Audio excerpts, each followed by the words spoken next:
A common problem with the original LIFEPAK 12 100mm printer is that the roller becomes sticky and the paper will not feed from the printer. You can see the paper stuck to this roller, and when it tries to print, it's not unable to feed because it just gets stuck on the roller. You can replace the printer, which is a fairly expensive item. Another option, much less expensive, is to replace the roller.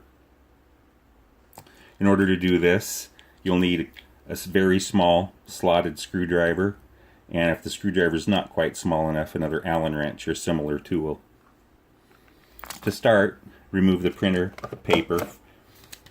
Next, notice there's a small gear to the left hand side. We need to remove that gear with our little screwdriver. So gently pry the gear from the end of the shaft. Then using your screwdriver, push the shaft out. If your screwdriver is not small enough, this is where the other smaller tool comes in handy. Go ahead and remove the shaft all the way. Now we need to get the roller out. In order to do that, hold the latch in a closed position and then kind of pull it forward, and it will pull right off, exposing the roller. At this point, we need to identify a couple of items to make sure we reassemble things properly. Notice a small slot in the end of the shaft.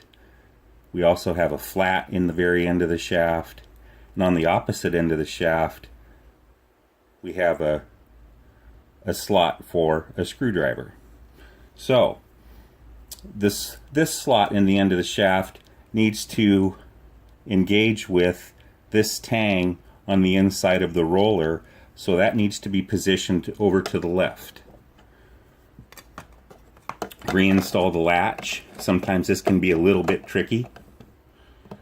And then hold the roller in position while we reinsert the shaft. Might have to jostle it a little bit to get everything to line up on the other side.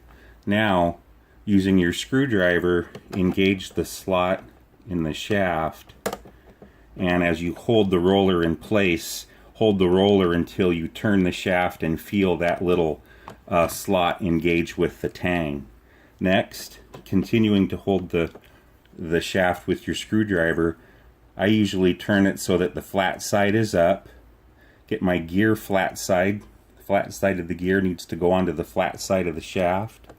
While holding the shaft in place, line the pieces up and slip the gear on.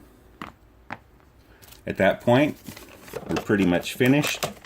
Reinsert the paper, and you can go ahead and run a strip just to make sure that everything is working as it should. Something else you should check, just make sure the roller moves smoothly in the mechanism, and you shouldn't have any problems there. That's all there is to it to replace the print roller.